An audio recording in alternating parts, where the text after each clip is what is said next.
in traffic. J Money. J Money. Gakirah was infamous because Gakirah was a She really made her name for herself and was not going to back down from it. She was never, ever, ever going to stop. Yeah, he wanted to be her boyfriend.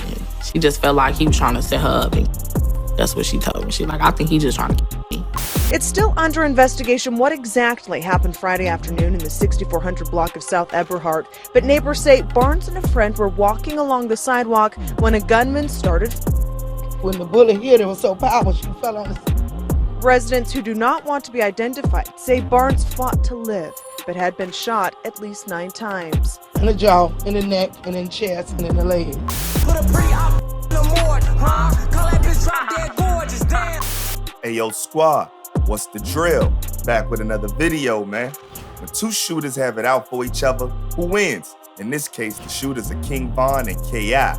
If you've been following my channel, you know who came out on top. But how did they get there? What events led to their paths down a collision course where one would catch a body and elude the feds after being labeled the main suspect? So without further ado, let's skip the play and get down to business. When you hear the name King Von, you automatically think of O-Block. And when you hear K.I.'s name, you think of Tukaville. The 2 of them were that huge and 2 of the most notorious fractions in Chirac. Often referred to as a female hitman, K.I. was a monster that inflicted fear in her ops. Von was the Chirac demon. He lived up to that name, dropping bodies like it was his hobby, allegedly. His story started out like many other youngers in the streets of Chirac, surrounded by the influences of the hood.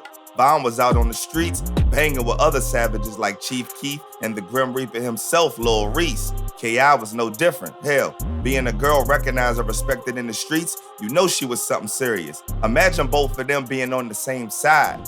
That would have been a villain duo that's damn near extinction level threats to the ops, maybe even the police. But destiny shuffled their cards and dealt them a hand to balance the equation. Each of their sets were rivals. The Wick City, aka O-Block versus STL EBT, aka Tukaville beef has deep roots, and you can learn about how it began on a previous video I did. But what really set these 2 down a path of destruction with such hate for each other? Most agree that infamous hit on STL EBT respected member Tuka on January 12, 2011 at a bus stop on the 600 block of East 63rd Street set things in motion. STL crazy. You already know. This let the female assassin loose on the O, on a mission to get back for the loss of who was a close friend. That day would come just a few months later when she allegedly finally caught an O-Block star O.D. Perry on August 10, 2011, murking him with multiple shots, one of which pierced through his neck. She didn't stop there. She went on to insult the fallen O-Block member by taking his strap and posting it up online, then mocking his passing in a series of disrespectful tweets. And just like that, the stage was set for what would become a battlefield with her and Von. It was clear that K.I. was more prone to flexing online than Von.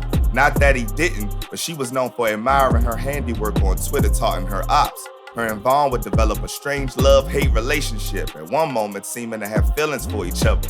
The next, they were on demon time out to catch the other slipping.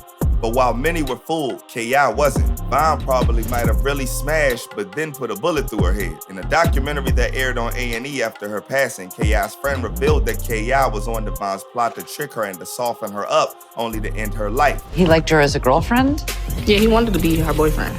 She just felt like he was trying to set her up and kill her. That's what she told me. She like, I think he just trying to He don't like me. What's the like? The back and forth were like enemies playing with each other to hide the real message in public's eye. That disguised love-hate relationship slowly tilted towards hate the more their rivalry went on. Bodies were dropping and hitting close to home. There's only but so much loss someone can take before reaching the point of no return. And that became the case when K.I. took the life of King Von's homie, J Money, allegedly. K.I. and the affiliate caught J Money lacking on September 2nd, 2013. J Money was allegedly set up, believing he was meeting up with a girl in the 6600 block of South Rhodes Avenue in Woodlawn, but instead was greeted with bullets to the head and body by K.I. and her homie, allegedly. K.I. in usual savage manner did something that would push Von over the edge. This is where a lot of people get information mixed up. K.I. not only bragged about her body, but she would go on to post to Von and rubbing it in his face that she took out his homie while he was locked up. Von would respond, reminding her that O Block upped the score right back on her homies as well. This is where things get mixed up a lot. Many people think that this point was when Von was locked up for murking the dude named Malcolm Stuckey allegedly after catching him at a birthday party in the 5700 block of South LaSalle Street around Inglewood. But this shooting involving Von and his homie Michael Wade happened in May of 2014, while the tweets were dated back February of 2014, which means that that's not what Von was behind bars for at the time. The most recent arrest before that on file with Von was in December of 2012 when he was arrested and booked in Cook County for unlawful possession of a firearm. So this could be what he was now being free from. K.I.'s jab at Von for losing his homie while behind bars was the last straw. Von was ready to put an end to their rivalry, and on April 11, 2014, allegedly, him and another O Block member made their move after K.I. posted up her location on Twitter. Seems back then gangsters fell for the same mistake of doing too much online. She was allegedly with her right-hand man and homie Butter when Von pulled up and offloaded shots, hitting K.I. in the mouth, neck, and chest a total of 9 times on the 6400 block of South Eberhart Avenue.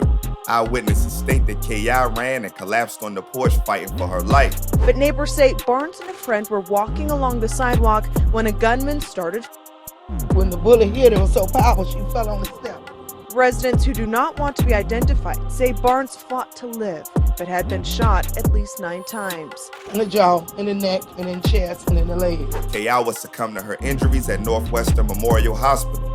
Shorty was a real trooper to the very end, for real. Von was always pointed out as the main suspect by everyone, but he was never charged for the crime. K.I.'s homie Butter later slipped up and stated that it was Von who shot and killed K.I. in trying to clear his name for snitching rumors. Sadly, Von himself would meet his end after an altercation with Quando Rondo outside a club in Atlanta where Quando's homie Lil Tim pulled out the strap and hit him up. What's even crazier is after both K.I. and Von passed, documents popped up from law enforcement that in fact lists Von as one of the people who ended K.I.'s life.